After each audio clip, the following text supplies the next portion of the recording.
Promised you part 2. Didn't I though? So, part 2, same day, of what's greening up. And it's March, I think 13th today. I think so, it's Saturday. And we're gonna do the cliff as the part 2.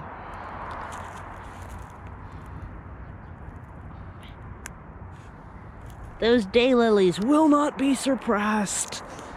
They really want to be growing, which is okay. Some of them are right where I'm trying to walk, though. See there and there? Yeah, those are right in the middle of the stairwell, which is not ideal. So a lot of what's green down here is weeds. The most green thing is this hyper-invasive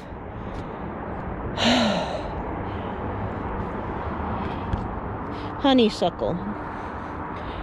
You know, I highly recommend that you double check invasive status in your region before planting something. Now, this predates me, so it's not my fault. The one that is my fault is also green. There is one that is very specifically my fault, which is the sweet pea everlasting that's actually coming up right in the middle of my buffalo currant, which is also known as clove currant, and looks like it's budding up really nicely here. But that's the sweet pea everlasting. That's motherwort. This is mustard garlic. Ugh. And this is all that wild hardnut garlic, which is from the reservoir, and I am not sure of its native status.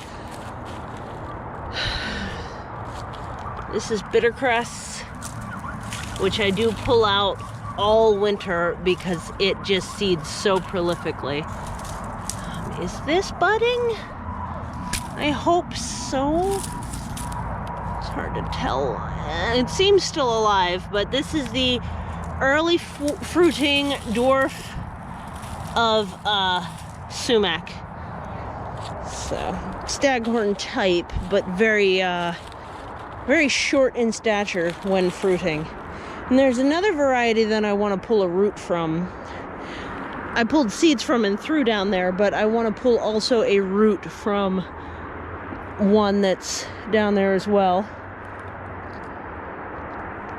This one is bitternut hickory, we decided, because it's got these sulfur buds, which I can't get to focus at less than 12-inch distance.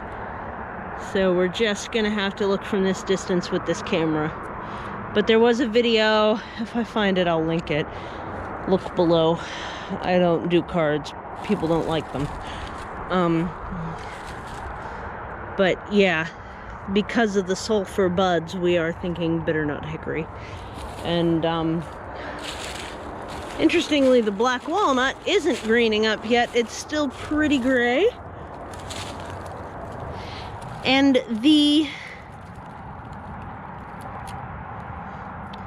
black locust, and this is one of the naturally occurring ones. Not one of the ones that I just planted the seeds this fall. I'm looking forward to seeing those hopefully pop up. This one does have thorns. And yeah, black locust greens up really late, which is a benefit in letting sunlight through in the early spring. So that's actually a really good thing. Let's see. We do also have, you see all these?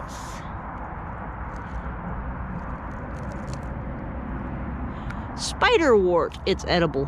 I saute the greens in oil, and I could already be eating these. I like them a little bit more mature because you get a bit more greenery out of it, and then I put it in the skillet and fry it up. This was so useful last year when the what would you call it, like the pipeline, the delivery system started to break down. This was a staple food for me. Without a car at the beginning of the pandemic, it was pretty difficult to get enough food in the house, and that it's already available. It's like a staple crop. It's a native. Spiderwort is a native, and it's pretty aggressive. You plant it once, it's going to be everywhere. It only gets about 8 inches tall. It has pretty little purple flowers in June, right about the time of our Pride Parade here in Pittsburgh, because I've been known to hand out flowers when my friends' weddings first became legal, and we did the Pride Parade with them. I handed out wedding flowers, and it was those because that's what was in bloom at the right time out of my garden. So there you go. Yeah, so that's a great plant. They're pretty little purple flowers. The seeds are also edible, so you can get the seeds at the end. Here we have both garlic and sweet pea everlasting. So there's that wild garlic again. And then we have all the little pots. This is a good, healthy elder plant. Oh, excellent. Excellent. I do have elders. Yay, here's another one. I do still have elders. I thought I didn't. Okay, so I do still have a couple of elders down here. And so that means I have 2 varieties that are alive. Sweet. Oh, look! How'd you get down here? There's a crocus. So, I'm also hoping that a lot of the seed spreading I did through this area for more like perennial and slightly deeper rooted, dry loving plants that I just threw seeds, because access down here is a climbing rig kind of situation, as you can see from this tree that really should die this year. I hope. I girdled it. It should, because that's a bad tree. But as you can see, there's a undercut cliff right there. So it goes steep, and then it goes chunk straight down from there. Another 40 to 60 feet. We're not entirely sure. I haven't exactly like dropped a measuring tape off the edge or anything. I don't know. It's interesting though. I'm curious how my trees my present trees, oh, you're doing good. So this black haw has good budding on it. It's not loving the tree tube though. I'm gonna have to bring down different protection for a lot of these, because the deer browse down here is intense. This is a cherry, a black cherry.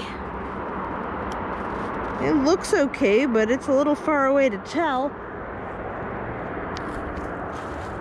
Of course, these tree tubes also end up being a little bit like mini tiny greenhouses.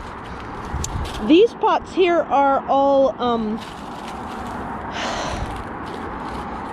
Jerusalem artichokes, sunchokes, whatever you want to call them, that are like ready if somebody wants some.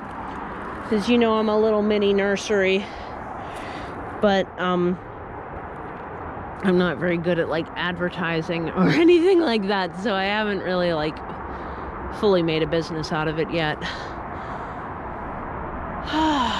This is a black walnut as well. And when I first moved in here, I thought it was a sumac tree. I'm more recently learning this one. And then also I thought that sumac was actually tree of heaven. Like, I was so confused. In my grandfather and in my region, Folks call Tree of Heaven a sumac tree. The stinky ones. That's, ouch.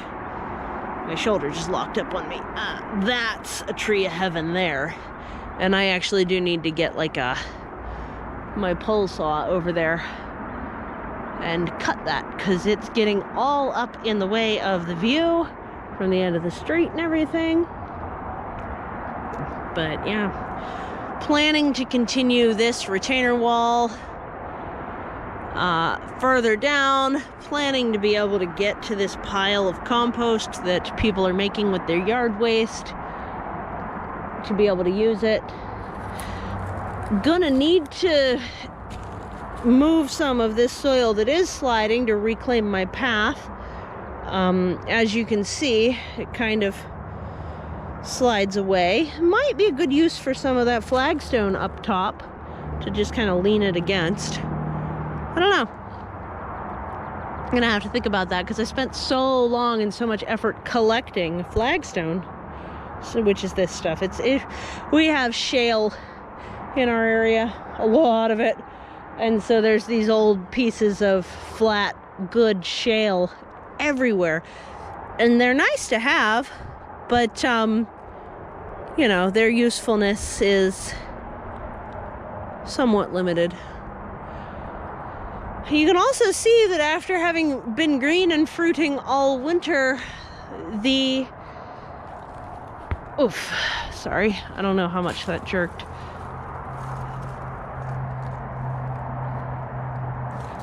These are done. The goji berries actually take a while in spring to perk back up and do their thing again. So they're late fall is their preference, and they're like all over the place, so they're doing really good.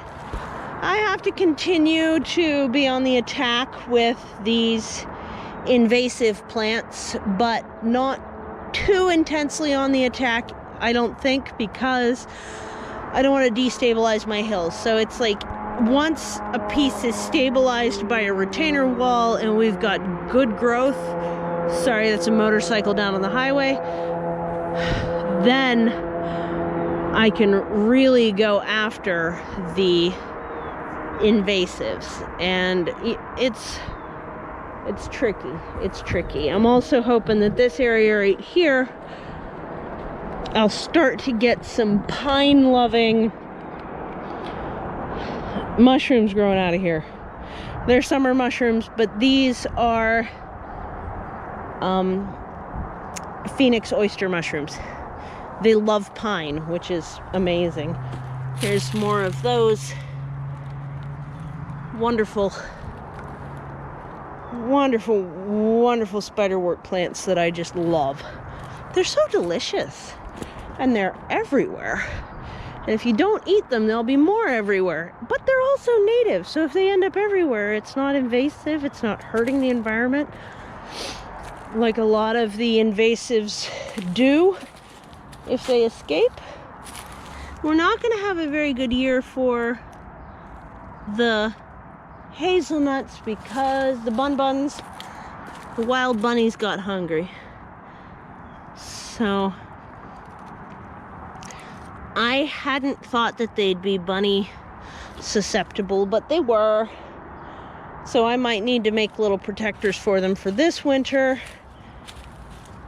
But this one that was really being precocious and had all catkins on it actually got completely cut down by the bunnies. It'll regrow. So it's not like a complete loss or anything. It's just a bummer because it looked like I was actually going to get hazelnuts right away. Oh well. Let's see. The ones up in here actually did better and didn't get as eaten. I think that's right.